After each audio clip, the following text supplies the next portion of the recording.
La definición política de los objetivos sanitarios nacionales hay que verla en el marco de un proceso de gestión de la reforma, digamos, ¿no? Que tenía tres grandes ejes que ya le habrán hablado, que es el cambio del modelo de financiamiento, cambio del modelo de gestión y el cambio de un modelo de atención. Y si miramos cronológicamente del 2007 al 2015,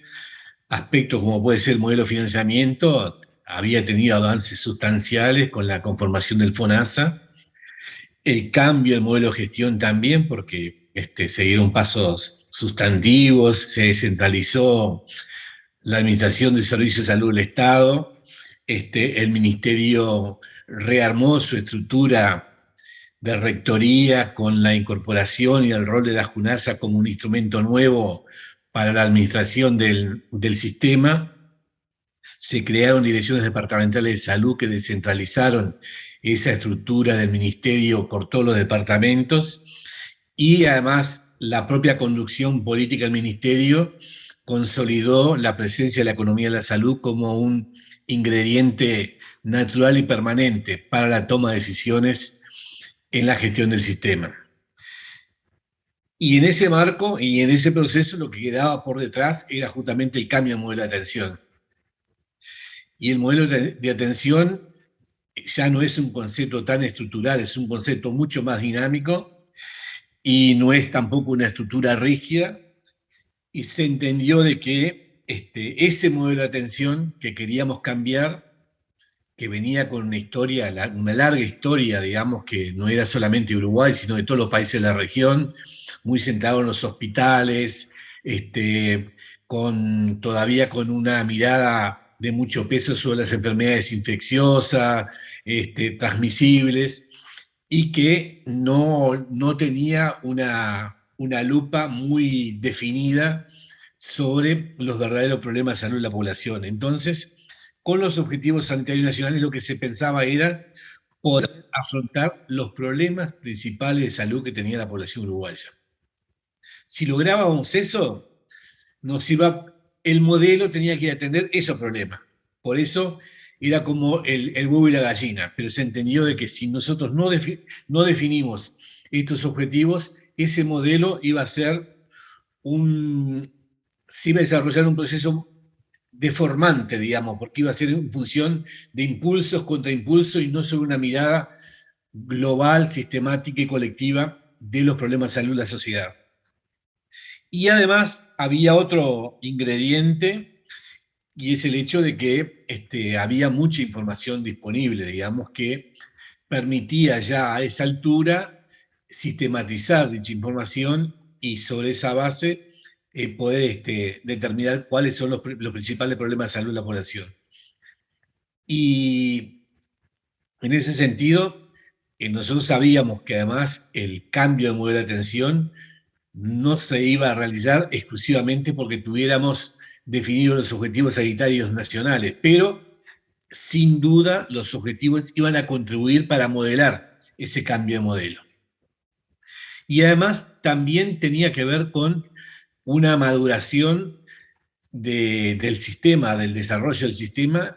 que quería ya empezar a utilizar mucha información que en esos años había solicitado, algunos que ya venían, sistemas de información que ya existían y venían de antes, y otros nuevos que fueron creados, para también demostrar que la información que se requería podía ser utilizada para un fin que después se iba a ver en concreto, que en este caso fue para conformar los objetivos sanitarios. Y además también no fuimos ambiciosos pensando de que ahí estaba la fotografía total de los problemas de salud de la población. Lo que sí pensamos que debería ser la mejor y mayor aproximación a esos problemas. Y como dije al principio, va a ser dinámico y pueden emerger, bueno, emergió la pandemia, digamos, años después, otros elementos que pueden cambiar algunos aspectos de estos ejes centrales,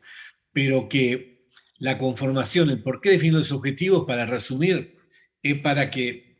optimizar mucha información disponible, mirar una mirada colectiva de cuáles son los problemas de salud, principales de salud de la población uruguaya, y en función de eso orientar ese cambio en el modelo de atención.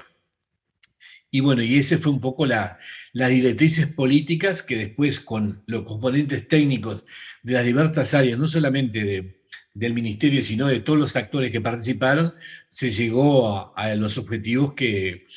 bueno, que ustedes conocen y que han visto en las clases estas, ¿no?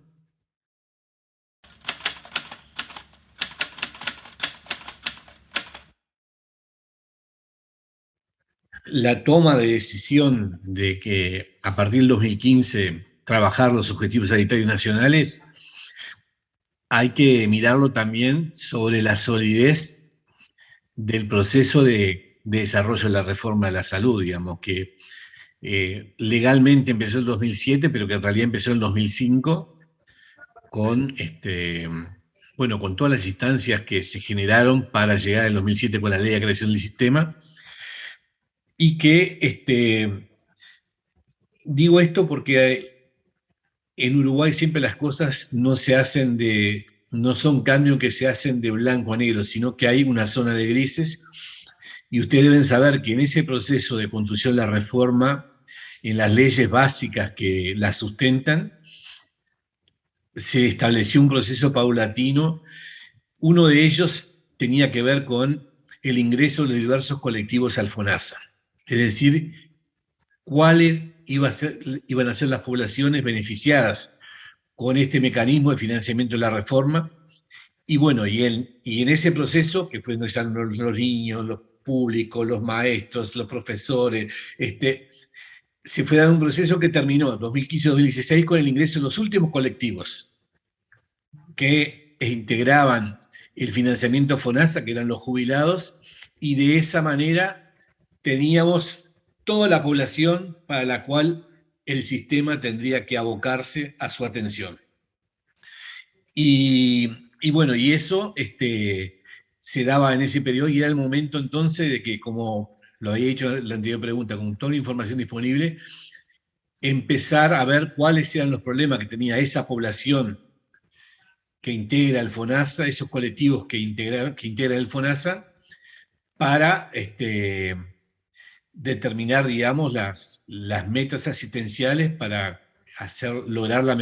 una asistencia oportuna, de calidad y eficiente para esa población.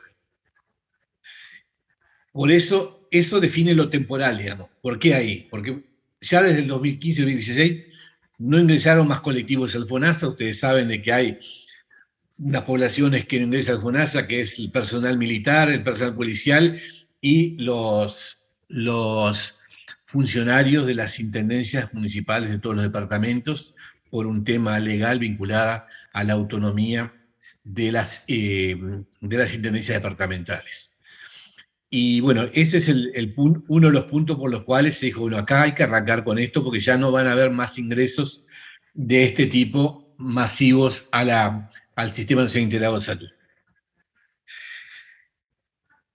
Y después, yendo a lo más conceptual, había cuatro elementos que se consideraban trascendentes en esta etapa para la conformación de los Objetivos Sanitarios Nacionales. Uno, que era una gran apuesta a la mirada desde la salud colectiva. Es decir, que no era el médico o el personal de salud viendo a un individuo, sino que era un colectivo que ve a todo el colectivo que hay que atender, tratando de entender cuáles son sus problemas y cuál era la mejor manera de brindarle la mejor asistencia. Es decir, una mirada de la salud colectiva que es un proceso que había que imponerla porque no era común. Era muy fácil. lo más tradicional es que cada uno en su lugar, en su institución, definiera qué cosas hacía, y esto en realidad era tratar de hacer una mirada mucho más colectiva que transversalizaba todas las instituciones y que permitía tener, desde nuestro punto de vista, una cercanía, una aproximación más concreta a los problemas de salud de la población. El segundo elemento que para nosotros era trascendente en este proceso de conformación de los objetivos sanitarios era una demostración del valor que tiene la información. La información que se solicita, que a veces parece que puede ser una superabundancia, que puede ser una cosa que no sirve para nada, mirado desde lo particular, lo específico, de repente en este caso un médico en su consultorio, demuestra de que esa información que ese médico pudo remitir a los ámbitos correspondientes iba a tener un valor para llegar a estas conclusiones que tuvimos. Y porque ya en ese momento teníamos muchas tensiones con la información que se solicitaba, tanto individualmente los profesionales de la salud, como también de los gestores de las instituciones que les parecía que les demandaba mucha insumos de personal técnico, de equipamiento para satisfacer esas demandas que se hacían, pero de esta manera se quería mostrar que toda esa información que se fue acumulando iba a permitir llegar a una conclusión, bueno, inédita para el país, que era construir estos objetivos sanitarios nacionales. El tercer elemento que también, y tiene que ver con cómo se construyeron, que no es solamente con la información y con lo que mandaban las instituciones, es el concepto de la participación para la construcción de estos objetivos. Estos objetivos no se construyeron simplemente tomando una información que venía acumulada de diversas fuentes y sistematizada en un círculo cerrado, sino que se hizo con una enorme participación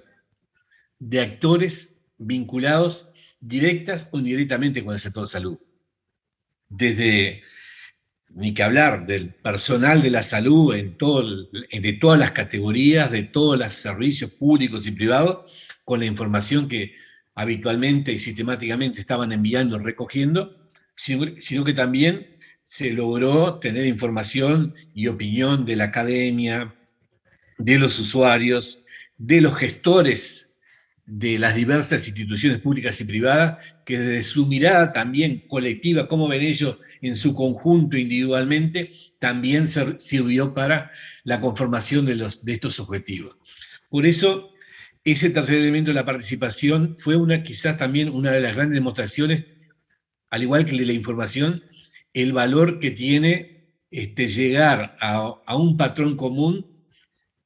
que en el tiempo llevó más de lo que uno hubiera querido, pero a la larga significa, el resultado tiene mucho más solidez si hubiéramos optado por la vía rápida, recoger información y procesarla en un círculo íntimo y después exigirle al conjunto de los actores que cumplan con lo que pedimos. Fue al revés, digamos, se tomó el proceso de la participación como el tema sustantivo, que no importaba cuánto podía llevar esa discusión, pero que nos permitía que cuando las conclusiones finales hubieran atravesado a todos los actores que están vinculados con el sector, y eso después a la larga iba a ser mucho más factible el logro de esos objetivos. Y el cuarto elemento, que eso también tiene que ver con este concepto de la salud colectiva y de la construcción del sistema y de que estamos en un proceso,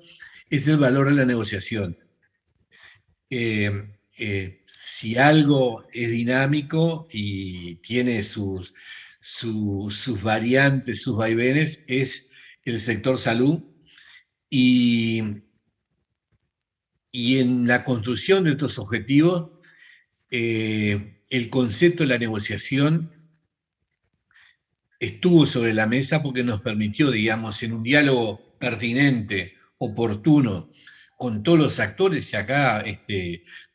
lo que mencioné anteriormente, con los usuarios, con la academia, pero cuando fuimos a concretarlo en particular, con los propios gestores de los prestadores integrales del sistema, tanto públicos y privados, se fueron, digamos, negociando los objetivos generales y los objetivos específicos que le pedíamos a cada institución. Y eso fue quizás lo que nos permitió, digamos, que en algunos objetivos individuales de la institución tuviéramos que modificarlos porque entendíamos que las capacidades no tenían condiciones para llegar a ese objetivo y sustituirlo por otros, pero en una negociación que terminaba cumpliendo con el objetivo general de que cada institución tenía las mismas responsabilidades, independientemente que había algunos objetivos que eran específicos de las mismas. Y también en ese ámbito de negociación también se negociaron cosas como que algunos objetivos muy ambiciosos de parte nuestra que parecían pertinentes y posibles, tuvimos que modificarlos porque nos encontramos que podía generarse algunos desvíos en la operativa de alguna de las instituciones para poder cumplirlo, que de repente por un lado, podían consumir muchos recursos y por otro lado, de repente, desviar tanto la atención que dejaban de lado otros aspectos, otros objetivos que también deberían cumplir. Y quizás el ejemplo más claro de esto es que en su momento,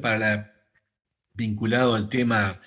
de la detección precoz del cáncer de colon, que se planteó, digamos, el tramo de edades para las poblaciones que se debería hacer el proceso de pesquisa, desde la búsqueda de sangre oculta en materia de fecales hasta la fibrocolonoscopía cuando era positiva, fue tan largo el tramo de edad que se cuantificó cuántas fibrocolonias se tendrían que hacer en función de los positivos de los fecates, es decir, los test de sangre oculta en materias fecales, y eso, primero iba a haber una sobredemanda de ese procedimiento que de repente incluso desviaría a los que efectivamente debía estar indicado, porque la fibrocolonscopía se hace para muchas cosas también, y bueno, y al final ahí se hizo una negociación que disminuimos el tramo de edad y lo colocamos en el que había más emergencia hacer esa detección precoz. Con esto quiero decir de que la negociación permitió que en objetivos particulares de algunas instituciones se negoció, pero después que aceptaron los objetivos lo tenían que cumplir porque fue un objetivo negociado y no significó darle una primacía en relación a los demás, sino que se fue con una responsabilidad como si fueron todos a su casa cuando acordaron con nosotros. Y después también objetivos generales que los modificamos en función de que cuando vimos los números y lo que podía significar, demuestra que también hubo una negociación con el colectivo de los gestores, los prestadores, y todos estuvieron de acuerdo y aceptaron que, bueno, se redujo el tramo de edad, pero para el tramo de edad que finalmente se definió había que hacerlo, el proceso arrancó y se hizo. En suma, yo creo el por qué el momento, bueno,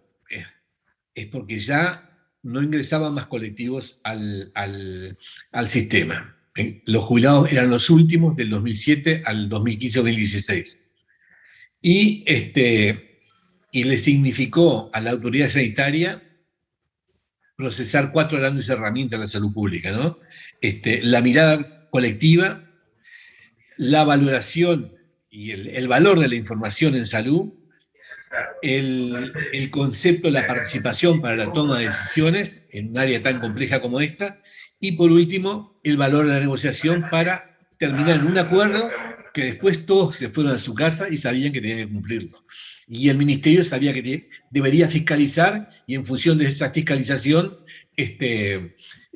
adoptar las decisiones que correspondieran para forzar directrices para que se cumplan o para penalizar cuando no se cumplan. Y creo bueno, que esa experiencia va a quedar como uno de los de los hitos de construcción de la reforma de la salud más trascendentes porque acercó a todo el mundo, ¿no? Por primera vez, sentarse con un prestador que tiene 100.000 socios y decirle, tú tenés tantos cientos tantas decenas de hipertensos y yo tengo acá que tú tenés la quinta parte y tener que aceptar y no le dijimos, tenés que llegar al 100%, no, mira, vamos a hacer un proceso, vas a llegar en 2 años, tratar de captar un 10% más. Eso permite hablar con altura, con una capacidad sobre la base de la realidad y permite tener acuerdos y que después las cosas se cumplan. Ustedes son estudiantes ahora, pero tienen que ver hoy, cuando un médico llega y le salta que es hipertenso, sabe que tiene que tomar la tensión arterial, que tiene que pedir la creatinina, que tiene que... Y creo que el instrumento de los objetivos permitió estas cosas, ¿no? Y, y bueno, está, como todo, como dijimos, ¿no? Es una cosa muy dinámica y que se hicieron mediciones de mediano plazo y como siempre pueden aparecer cosas emergentes que obliguen a cambiar algunas cosas y bueno, que tiene que ver con el dinamismo y la complejidad que tiene la salud, la evolución de la salud en una población. Pero en definitiva, desde el punto de vista de la gestión política del ministerio, fue una experiencia bueno, que por suerte hay muchos documentos que la sustentan, publicaciones, y la posibilidad de, al tener definidas objetivos con metas, cuantificados los resultados que se quieren, tenemos un instrumento que por mucho tiempo es el que nos va a permitir ir viendo por dónde están los problemas reales de salud de la población y por dónde vamos mejorando y por dónde tenemos que corregir el rumbo.